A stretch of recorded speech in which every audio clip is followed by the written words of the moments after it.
great believer in what the Ramsay Centre is trying to do. And I think it's very, very important for the future of this country that it succeeds. That's the main reason I'm here this evening. Politics, and this really is continuing those reflections from Simon at the start. Politics does not belong in the classroom or the lecture hall. And yet, recently in Australia, a very determined, agitated minority has been driving to ban the teaching of the Western Canon. Now, the Western Canon is the generative fundament of all our education. By implication, Homer, Shakespeare, Jane Austen, Mozart, name 100 other people, are being cast as agents of the devil, as if collectively they've produced a civilization which is polluting the world. Now, it's the cultural and social elites that are driving this crusade against our own great tradition. Yet, and this is borrowing from Edmund Burke, it's a small, very influential and very noisy minority that is responsible for this. They are, quote Burke, grasshoppers, the loud and troublesome insects of the hour. He made the reference to their ancestors, the French revolutionaries. In contrast, it's worth remembering that over 90% of Australians, according to opinion polls, identify with their country and want to keep it pretty much as it is. This is the background for where we find ourselves. I want to talk a little bit about cultural masochism, and I've really got two ambitions tonight. One is to try and understand the psychology of what we're dealing with, and secondly, to point out that the Western canon is apolitical. Politics is in any specific sense, has got nothing to do with it. First of all, the cultural masochism. George Orwell, and just two examples of, it's hard for a normal person to understand this. George Orwell, one of the greatest mid-century commentators on society, culture, the world, calling himself a socialist towards the end of the Second World War. George Orwell lamented that the left intelligentsia in Britain was secretly pleased whenever the Germans won a battle. Now, when in history has a people become so lunatic that they want their own side to lose a war, and that war to Hitler? The morning after September 11, 2001, the destruction of the Twin Towers, the death of 3,000 innocent people, students gathered at Monash University in Melbourne to celebrate. Now, cultural masochism is very bewildering when viewed from the outside, and I want to, first of all in this lecture to attempt a reading. The argument works in stages. First, and in general, congenital unhappiness, and this is in anybody, tends to manifest itself when it's turned inwards in a sort of depressive insecurity and self-pity, or when it's projected outwards in complaint and rancour. Complaint against others, we all know this. Complaint against society, complaint against the world. When suffering is blind, it either turns back against the self or it hits out. The second stage of the argument narrows down to the social and cultural elites. Unhappiness, of course, is not restricted to those who are better off in our society, but they are in a much better position to express their discontent than the silent majority. And I think what you get is a combination of the socially privileged, who are often feel self-important and proud for no good reason, a combination of them with the intelligentsia who've been given a weapon for expressing rancour, and that's a good education. The two together, the vanity of one and the vociferousness of the other, then produce this sort of self-righteous indignation. And what starts out as this is talking about today, what starts out as a small voice becomes a roar by means of their megaphone, which is sympathetic arts, sympathetic media, and sympathetic educational institutions. The third leg of the argument turns to faith and belief. In earlier times, when Christianity prevailed, the churches provided relief from suffering, relief from unhappiness, in priestly compassion, in communal support, and in a theology, and this is particularly true of the Methodist tradition, and in a theology promising salvation after death to compensate for suffering in this life. Now, with the death of God, an immense crisis came for the intelligentsia. As they largely, almost entirely, began to lose their faith, they turned on the gods who had betrayed them, who they were increasingly disillusioned with. First move. The second move was to create new systems of thought to replace Christianity, and the main one of these was humanism. In the creation of humanism, they unfortunately created, and I'm going to talk more about this later on, they created a culture which in its own turn lost its authority. They then moved into a third phase, negation, which is the attraction to destruction for its own senseless sake. So first we had the Christian God, next we had humanist ideals and values, and thirdly, negation, destruction for its own senseless sake. The psychology, and again this is hard to understand for someone who hasn't experienced it or observed it, but I think the psychology of this is brilliantly caught in the Batman films by the Joker.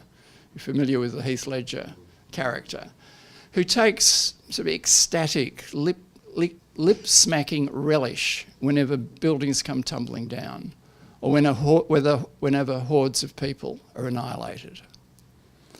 The same was true in recent times for Osama bin Laden, whose passion was destruction. He showed no inclination whatsoever to build something new. The passion for destruction and this sort of entire history of Christianity, humanism, nothing, leads us into a further part of the psychology, which is the rage against something or other brings with it, especially if it's not associated with bad conscience, if there's no accompanying guilt, brings with it feelings of catharsis. And cathartic emotion, we all know this, is pleasurable. Catharsis gets the blood flowing. It acts as an antidepressant. It may even strengthen identity. I hate, therefore I am. So we're getting a sort of quite a complicated psychological mix. This is my reading. It's probably highly contestable. Going on here. What I'm describing also goes with it power envy. An element of it has become power envy. Individuals who are insecure, or the individuals I'm talking about in the intelligentsia, it's not broader than that really. Insecure in themselves, worried about their own lack of power, turn in resentment against a very successful society, their own. This links then with a sort of paranoid reflex, if you'll forgive me this sort of psychologization of this bit of the lecture. A paranoid reflex in which it's sort of believed that if I can destroy those who have power, I can gain that power myself. This, I believe, lies behind anti-Americanism. America is the great power on our side. The hostility to America is almost entirely, 95%, is power envy. And the same is true now on the left with hostility to Israel, the one successful, prosperous democracy and the stagnation of most of the Middle East. The power of the United States, and this sort of brings us back more to Ramsay, the power of the United States, and with it the Anglosphere, in a broader sense the Anglosphere. And by the way, this is important, the Anglosphere hasn't lost a major war in 200 years. That's success, that's power. But the success of the United States is based on Western civilization. It's based on the Canon. And it's understandable now that the sort of resentments that we've been talking about have shifted from politics in part to the great artistic and cultural works of the West as their target. Now this is, of course, sort of entirely misplaced in any realistic sense. If the liberal progressive mind was rational, it'd be worried about Sharia law. But it's not. And why isn't it? It's not worried about Sharia law because Islam's no cultural threat to the West at all. Its power is feeble. The word canon, I think, puns fittingly in this context. Let me turn to humanism, the sort of replacement in the West, the replacement for Christianity. Humanism set about arguably the most ambitious task in any culture. It set out to replace the religious view of the world, God, gods, spirits, supernatural powers, with a human-centred view of the world. It did this, I need to outline just the core value of humanism, then to talk about what's gone wrong with the humanist tradition. It did this by celebrating two powers that we humans have that singles us out, reason and free will. And humanism in its optimistic early phases believed that we humans can create ourselves and the world as we will. We can become what we will, to quote Pico della Mirandola, one of the founding Renaissance figures. Humanism celebrated great individuals, the Leonardos and the Newtons. It celebrated great creations, the Gothic cathedral, Sistine ceiling, the plays of Shakespeare. And it could go on rightfully to take pride in what came later, clean water, hygiene, modern medicine, the railroad, the aeroplane, all the extraordinary benefits of modern technology, the comfort, the conquest of most of the diseases that completely afflicted our pre-modern ancestors. But by the end of the First World War, humanist optimism was being badly shaken, as was pointed out by we've had aspersions to sociology, and I think the greatest of all sociologists, the German Max Weber, in an essay in 1918, it was a lecture actually, titled Knowledge is a Vocation, reflected on the state of the world. And in particular, he focused on the university. And he asked the question, in a godless and profitless time, i.e. early 20th century Europe, in a godless and profitless time, is the academy possible? Because it's a time in which the traditional values, the traditional universal absolute values have collapsed too, and they haven't been replaced. Is the university possible in that sort of environment? He noted that students were coming to university to seeking answers to the big questions of ultimate value. But he commented that the university is not the place for that, because knowledge does not answer the big metaphysical questions that all of us humans at all times in all societies want answered. The big questions: where do I come from? The sort of origins question. What should I do with my life in order to make sense of it? The why am I here question. And what happens to me when I die? For some peculiar reason, we humans are particularly troubled by the death, by the death question. The humanity, and Weber's observation was largely, and our problem is really with the humanities and the social sciences in contemporary universities. Weber's giving this lecture exactly 100 years ago, this year. The collapse of belief, of self-belief in the humanities in the universities. This is old. It led to one very determined response was, if we don't believe in anything anymore, we can at least turn the universities into politically active institutions. We can at least do something. We can reform society. Now we see this in Germany in the 1930s, where radical students take to Nazism. At the same time in Britain, a sort of Marxist socialism takes over the most active, dynamic students. We see the return of this, we're all familiar with this, in the 1960s, where a left view of social reform as the main goal of the university, not learning, social reform, not learning, then becomes the sort of stock in trade of students and staff. Now you would think, this by the way, and the death of God's hovering over this whole, I'm trying to give you an overview to sense what grand forces are at work in the environment in which the Ramsay Centre finds itself today.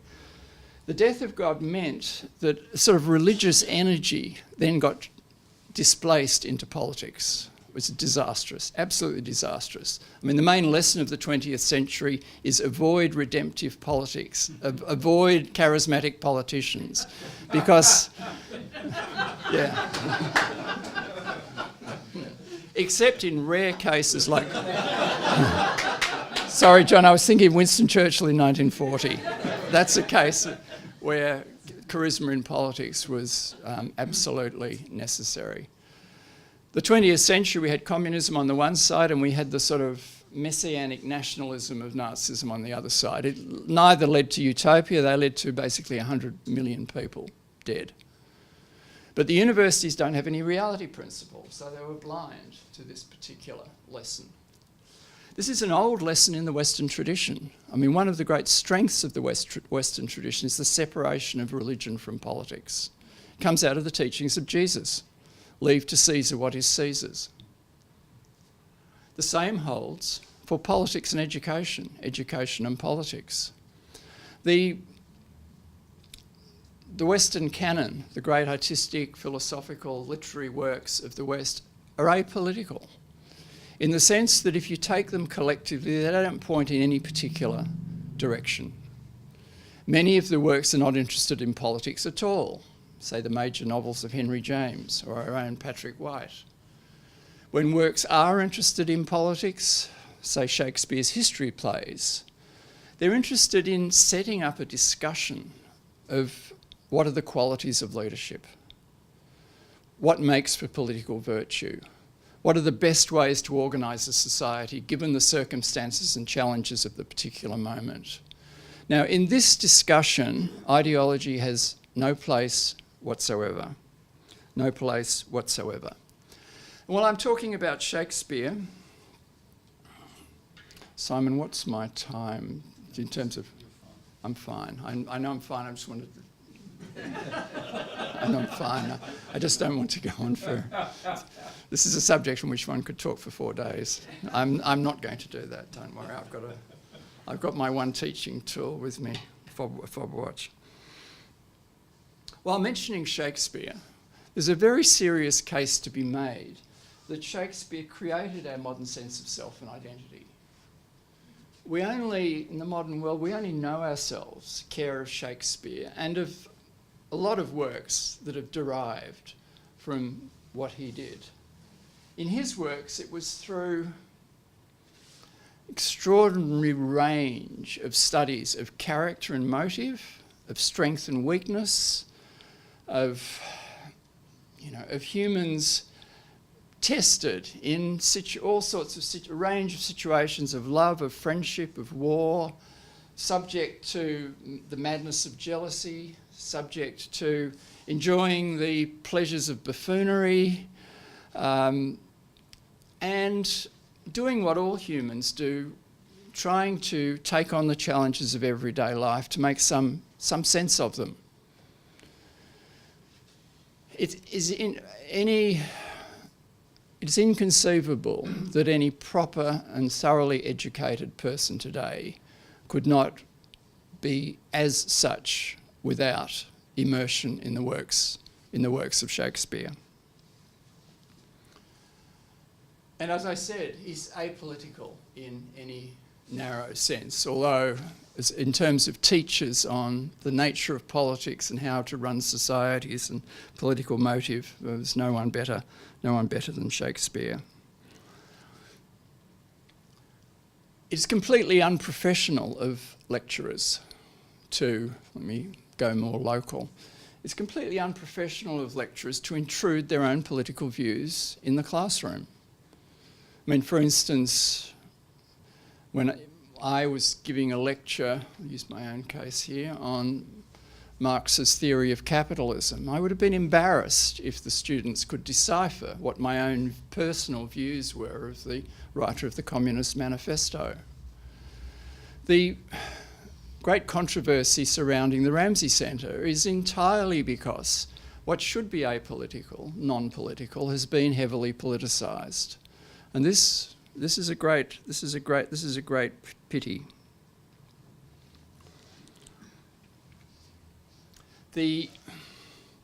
Having said that, and this is currently with us, the politicisation of the university and the humanities and social sciences is continuing unabated. I mean, for example, up until, and we can happy to talk about this in more detail if you want, up until about 10 or so years ago, it was quite normal to have courses on Shakespeare and Jane Austen in Australian universities, in English literature departments. I think that's, in my observation, that's getting rarer and rarer.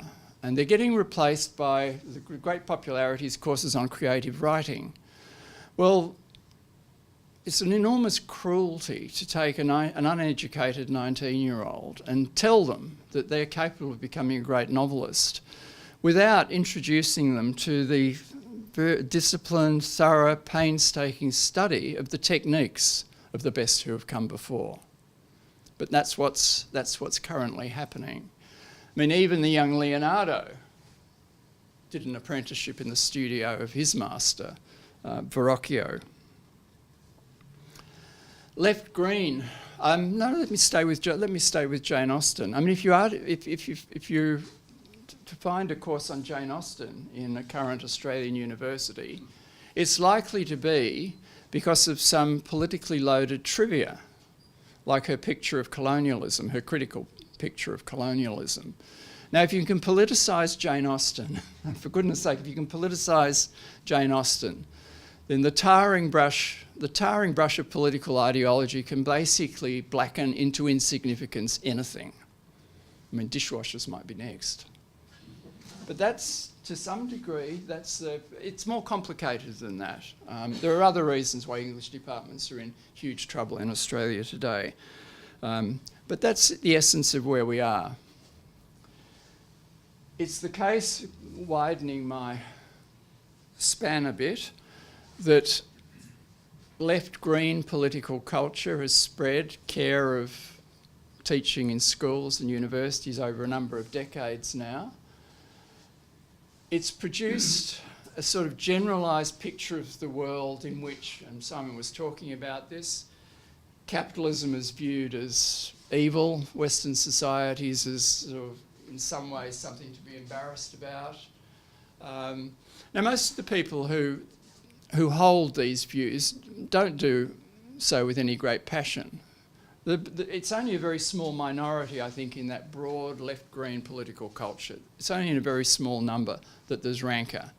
I mean, in general, it's a sort of ignorant, vague, default view of the world. But it's part of the problem we have to deal with. Where to now? Where to now? A university is not possible, and I'm talking about the humanities and social scientists, without a deep belief in the universal value of truth, goodness and beauty. This is the sort of secular trinity: truth, beauty and goodness, the secular trinity.